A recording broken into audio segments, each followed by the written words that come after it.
আমার বিয়ে হয়েছে এই 2 বছর হতে যাচ্ছে। আমার হাজবেন্ড বিদেশে থাকে।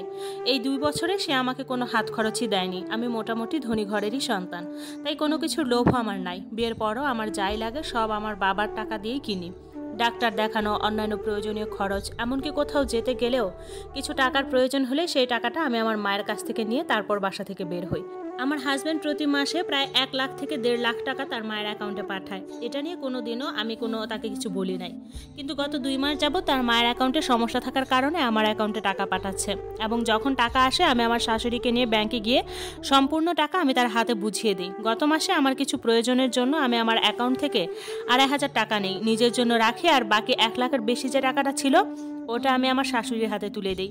সারাদিন বেশ ভালোই ছিল, কিন্তু রাতে আমার হাজব্যান্ড ফোন দিয়ে আমাকে বলে কেন আমি সম্পূর্ণ টাকাটা তার মায়ের হাতে তুলে দেই নাই, কেন আমি 2,500 টাকা রেখেছি, কেন আমি তাকে বলি নাই। এটা নিয়ে অনেক কৈফিয়ত, অনেক বকাবকি শুরু করে দেয়।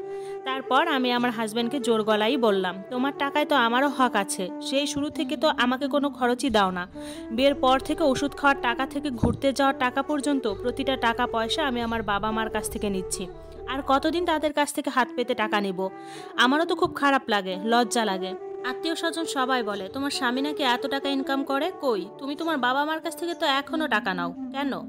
আমার কি খারাপ লাগে না? আমার স্বামীকে এত কথা বলার পরও সে আমার সাথে খারাপ আচরণ করতেই থাকে, আর বলে আমি যে টাকাটা নিয়েছি সেটা যেন ওনার মাকে ফেরত দিই।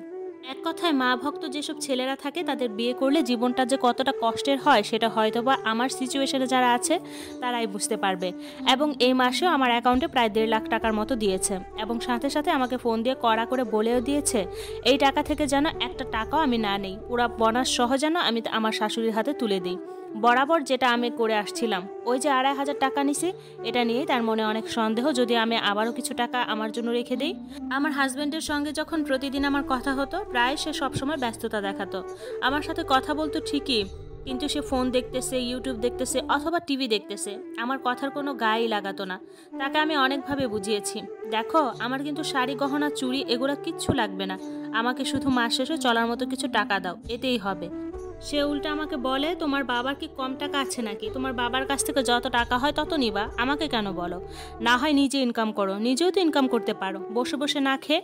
এগুলা শুনতে শুনতে আমার জীবনটা এক প্রকার অতিষ্ঠ হয়ে যাচ্ছিল। মাঝে মাঝে মনে করি আমার হাজব্যান্ড যদি আমার কাছে থাকতো হয়তোবা সে এমন ব্যবহার আমার সাথে করতে পারতো না। সাথে আমাকে তো ক্লিয়ার করে বলে দেয় আমার আর আমার মায়ের ভেতরে কোনো প্যাচ লাগাতে আসবা না, আমার মায়ের সংসারে কোনো অশান্তি করবা না, তুমি তোমার মতো থাকবা। শুধু টাকা নিয়ে না, সব কিছু নিয়েই সে এরকম করে আমার সাথে। আর হ্যাঁ, এরই মাঝে সে যখন বিদেশ থেকে আসে সে কিন্তু অনেক দামি দামি জিনিসপত্র নিয়ে আসে, কসমেটিক্স নিয়ে আসে, আর এই সম্পূর্ণ ট্রলি ব্যাগটা আমার শাশুড়ির হাতে তুলে দেয়। আমার ননদ শাশুড়ি তারা সব কিছু ভাগাভাগি করে নেয়, বাকি যতটুকু থাকে সবটুকু লকারে উঠায় রাখে। আমার জন্য আলাদা করে আমার স্বামী কিছুই আনে না, বা তার মা বোনকে কখনো বলেও না যে এটা আমার বউয়ের জন্য এনেছি, এটা তার জন্যে, এটা তাকে দিয়ে দিও। কখনো আজ পর্যন্ত এরকম মুখ থেকে বলতে শুনিনি। আমার বাবার বাড়িতে যতই থাকুক না কেন, আমারও একটা ইচ্ছা থাকে আমার স্বামী আমার জন্য পছন্দ করে কিছু আনবে, কিন্তু তার কাছ থেকে এটা আমি কখনোই পাইনি।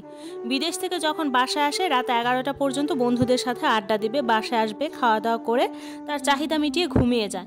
আবারও সকালে উঠে আমার সাথে বেশি কথাও বলে না, দুপুরে কোনো রকম খেয়ে একটা ঘুম দেয়, আবারও বিকেলে বন্ধুদের সাথে আড্ডা দিতে যায়, আবারও রাতে এসে তার চাহিদা মিটিয়ে ঘুমিয়ে যায়। এভাবেই আমার সংসার জীবন চলতেছে। আপু জানেন, আমি আমার হাজবেন্ডকে অনেকবার বলেছি আমার ফোনটা ভেঙে গেছে, ডিসপ্লেটা নষ্ট হয়ে গেছে, আমি ভিডিও কলে তেমন কথা বলতে পারি না, সারাদিন তোমাকে দেখতে পারি না, অন্তত একটা ভালো ফোন হলে ভিডিও কলে কথা বলতে পারতাম। তুমি যদি আমাকে বলে অন্তত আমাকে একটা ফোন কিনিয়ে দিতে, বা তুমি আসার সময় যদি একটা ফোন নিয়ে আসতা, আমার থেকে বেশি আর কেউ খুশি হবে না। আপু জানেন, এবার যখন সে বিদেশ থেকে আসছিল ট্রলি ব্যাগ খুলতেই দেখি নতুন একটা ফোন। আমি যে কত খুশি হয়েছিলাম, আমার জন্য ফোন এনেছে, কিন্তু ফোনটা আসলে তার আম্মুর জন্যই এনেছে। অথচ 1 বছর আগেও কিন্তু তার আম্মুকে নতুন একটা ফোন গিফট করেছে, যেটা এখনো নষ্ট হয়নি, পারলে সেটাও আমাকে দিতে পারতো। এত অবহেলার পরেও দিনের পর দিন এখনো বেঁচে আছি। আমি তাকে যতই বুঝাই না কেন সে আমার কোনো কথাই বুঝে না। জানি না এভাবে আমি আমার সংসার জীবন আর কতটুকু আমি চালাতে পারবো। দিনের পর দিন মানসিক রোগী হয়ে যাচ্ছি। সারাদিন কাজ করার পরও না পাই স্বামীর ভালোবাসা, না পাই স্বামীর আদর। স্বামী তো দূরপ্রবাসে থাকে, এদিকে আমার শাশুড়ি, তার কথা আর নাই বা বলি, সে তো আমার জীবনটাকে একেবারে নরক বানিয়ে দিচ্ছে।